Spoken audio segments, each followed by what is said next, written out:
Blizzard have very recently released a big Phase 2 preview video that you can go and watch on their website, and there's a lot of topics to cover. They talked about GDKPs, they talked about upgrading their anti-cheat tech to detect and find bots. We have loads of information about Nomagon, new class abilities that aren't actually runes, but new little books that you can get.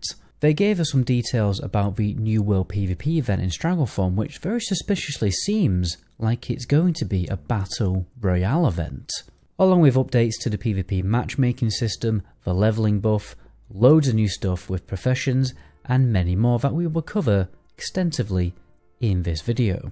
I really can't believe the words that are coming out of my mouth right now, but GDKPs have been banned in Season of Discovery. Yes, you heard me right. People will no longer be able to do GDKPs now without risking a ban. As we know, GDKPs are insanely bad for the game. They massively encourage the practice of gold buying, inflate server economies, and overall they just kill the social experience of playing an MMO in World of Warcraft, because why join a guild when you can just do a GDKP run? There may be some skeptics in the comment section thinking, nah, they'll never be able to police GDKPs and people are still going to do them. Now, if you buy gold now in Season of Discovery, there is a pretty high chance of you getting banned, and this is because the gold cannot be washed through a gold bank. The trace of where the gold came from is fairly easy to trace by Blizzard's risk assessment teams. You see, this is how Blizzard do ban people. They don't actually have GMs in-game anymore. They have risk assessment teams looking at strange data that they can see that has been registered in the game, and then they will ban people accordingly if they have suspicious data, i.e. buying a big chunk of gold in a mailbox one day. The exact same method will be used to police GDKPs, and it'd be very easy to do that. All they would have to do is look at data of people trading vast amounts of gold inside instances. And obviously it's even easier to detect because you just have to look at the data of people trading big amounts of gold in a raid group. So I've just recorded the first part of this video with some very strong natural lighting that makes me look like a zombie. I promise I do go outside, I just live in Britain. So interestingly, Blizzard have actually been a bit more open about what they're doing in the war against bots. They have hinted, or at least I get the impression that they are upgrading their anti-cheat tech, which is the World of Warcraft Warden system. It basically detects people extending Lua scripts beyond what should be possible in the game. Obviously the same scripting that creates add-ons. I was actually suspicious of this happening because I was informed that Blizzard are actually getting a bit more stricter with Lua scripting in-game, as you can see by the screenshot here. Obviously, if the World of Warcraft client has a much tougher Warden system, it will mean that the bots will get banned faster, and therefore they will make less profit of IRL money, which in turn will mean less bots, less gold buying. It wouldn't surprise me if the new form of tech that they are talking about would be some form of UI, as that is the next logical step, especially when you consider that bot developers are in the process of making AI themselves to make their bots better and harder to detect by Warden's cheat system and by data analysts. So it does appear that Blizzard are a little bit more enthusiastic in taking more action when it comes to the fight against bots and gold selling.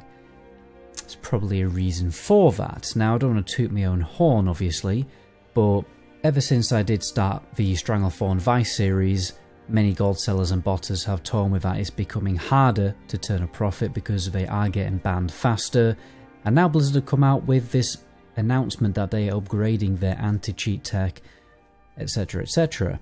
Which just goes to show that publicity of how horrendous the issue actually is in the long run actually helping the game. So, you know, please send that video series to as many people as you can, and if you're, you know, a YouTuber or a streamer, you know, feel free to react to that video and re-upload it to your YouTube channel because every little bit helps.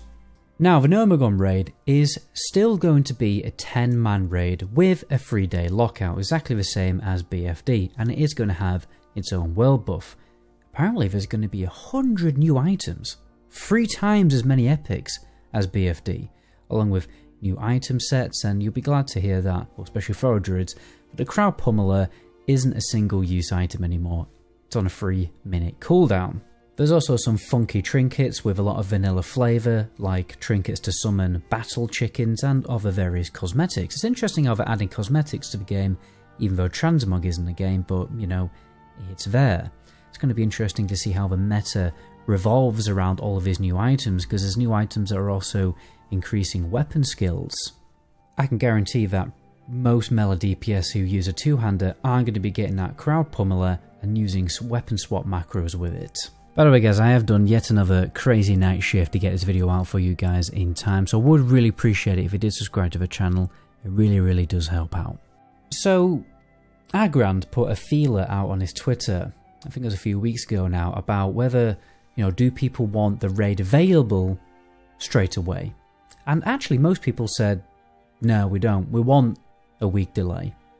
And then very weirdly, well, we aren't getting that week delay on Nomagon. Nomagon is going to be available day one with a little bit of a compromise, which isn't too bad to be honest. Basically, for the first 2 weeks of Nomagon's release, Phase 2 release, there's going to be a 1 week long raid lockout rather than the typical 3-day one. But on the 20th of February, it will return to the normal 3-day lockout, and the mindset behind that is, well, you've got people who obviously want to rush straight into Nomagon straight away. Those people are going to be happy, and then the people who play the game a bit more casually at a slower pace, they won't feel like they're falling too far behind and get that FOMO feeling. Now, interestingly, in Nomagon, they're not just releasing new runes, but they're actually giving us new kind of like, you know how sometimes in Classic and especially Lord of the Rings Online, you can get these books that will teach you a spell. Well, we're getting that. But it isn't just going to be like the best rank of a certain spell like it was in the original vanilla. It's actually going to be a totally new ability. And they're namely going to be quality of life books. They have confirmed that there's going to be, for instance, one that's going to lengthen the duration of paladin buffs, or one that's going to allow shamans to move their totems around. Now, it wouldn't surprise me if they also added Mage Table. Mage Table? Apparently, I don't know English anymore. Mage Table, and also, very likely, the Healthstone Well. Hopefully the summoning one as well, actually. You can definitely tell I play a Warlock. And the new runes are also interesting. Hunters will be glad to hear that they're actually getting Trap Launcher, like what was released in Cataclysm, but obviously, luckily we got it in Wrath Classic too. Rogue are going to get a new AoE ability, very similar to the Hunter's multi-shot, called Shuriken Toss. And then you've also got a two-hander rune for the Enhancement Shaman. This is a godsend for people who want to play a two-hander as an Enhancement Shaman, which increases the weapon speed of a two-hander by 30%. That is just going to be nuts. Now, the Stranglethorn World PvP event. I think, in theory, this is just my theory anyway, don't take this for the word of God, but take it with a pinch of salt. I think it's going to be a Battle Royale mode because of the way that it was described. So it's going to trigger every 3 hours instead of, you know, how Ashenvale works. And Ashenvale is also going to trigger every 3 hours now too. And then the zone becomes a totally free-for-all world PvP event. So Alliance can kill Alliance, Horde can kill Horde. You can make groups, but it's said that if you make a raid group, you will get punished in a certain way. So I'm presuming it's going to be unviable to be in a raid group. Maybe that means that you still can make 5-man groups. It wasn't really confirmed. Kills are going to give currency, and then they can be later used for some loot rewards. There is presumably going to be a PvP gear vendor exclusively for this event, which was desperately needed for the previous event in my humble opinion. Now, the devs said that when the event starts, the moon goes red and a red mist appears. But that's all they said, a red mist, okay? And as we know, that is very characteristic of Battle Royale games like Fortnite and what have you. A red mist does appear, and then the map gets smaller, and obviously when you're in the misty stuff, you take damage and die slowly. Now, to me, this makes sense, because they did say that there isn't going to be any objectives, apart from basically a Fell Reaver-like boss called a Lower, or Blood God Lower, whatever, that's going to be running around the zone. That's all they've confirmed that's going to happen, objective-wise. So to me it just makes sense, because without the red mist making the map smaller, then people are just going to camp towns and graveyards, and I think the event will just, well, it'll be a challenge for the event to be as crap as the Ashenvale one, but it doesn't look good. Because in my theory, you know, there needs to be something to make players move to a certain location, otherwise people are just going to camp the towns and graveyards and spawn camp people, and it's going to be, well, it's going to be very, very boring. Obviously, we'll have to wait for it to be released to find out what it's going to be. Personally, I hope it is Battle Royale, because that would be awesome.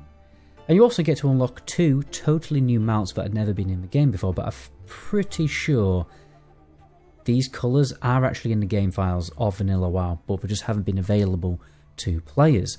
Now, if you don't want to be in this World PvP event and you're just chilling and leveling up in Stranglethorn, at least said Stranglethorn Vice, then Stranglethorn Vale, then you can actually go and talk to an NPC and totally opt out of the event. PvP tryhards will be glad to know that they are balancing the matchmaking system. So basically, long story short, smaller groups will be grouped up with smaller groups, bigger groups with bigger groups. However, if the queue is too long for those people who are queued in bigger groups, then the fastest scenario will be picked. So you will just end up getting grouped up with a load of other random people as fast as possible if it takes too long. Personally, I don't think that will happen too quickly, because so many people do pre-made BGs now that I don't think the queues will be very long at all. Now, the leveling buff for the previous level cap is actually going to be a very generous 50%, that's 10% more than Season of Mastery. Personally, that's great, because leveling alts is such a big part of Season of Discovery, and I definitely wouldn't mind making another alt. So I'm definitely looking forward to that. And also, Black Fathom Debts will give a big chunk of XP if you complete it, so there will still be a reason to run it, basically like you do when you're leveling up and doing dungeons. There still is a reason to go into BFD, because you're going to get XP and you're going to get gear, and there's also quests to get also for even more XP. Also, the cherry on the cake is Waylaid supplies will also grant more XP. Professions are also getting a lot of TLC. So first of all, it is confirmed that they are capped at 225, and specializations will not be available until the next phase. And they did hint that they are planning something new, specifically for the profession specialization, so be interested to see what that turns out to be. There's 20 new mod recipes, loads of more powerful epic items, and I think people would be glad to hear that. That's very rude. Sorry, watch interrupting my recording. I think people will be glad to hear that professions feel way more balanced. For instance, enchanting is getting a mini scroll that's basically a self-world buff, and alchemy are getting a consume but only they can use, and it will slightly increase their power in raids. And it's also hinted that engineering will also get some new items along with some actual new recipes for alchemy, so I'm presuming there's just going to be better consumes available, because the consumes are kind of terrible like before you hit max level in vanilla. I'm presuming there's going to be stuff to actually, you know, get our hit and crit chance up, for example. And that's it for the news. By the way guys, I really do appreciate all the support on my last video. I actually gained another 600 subscribers from that video alone, which is just absolutely insane, and I really do appreciate it. The Stranglethorn Vice series will continue. There's still so many topics to cover, but until then, my name is Metagoblin. Until my next video, ciao.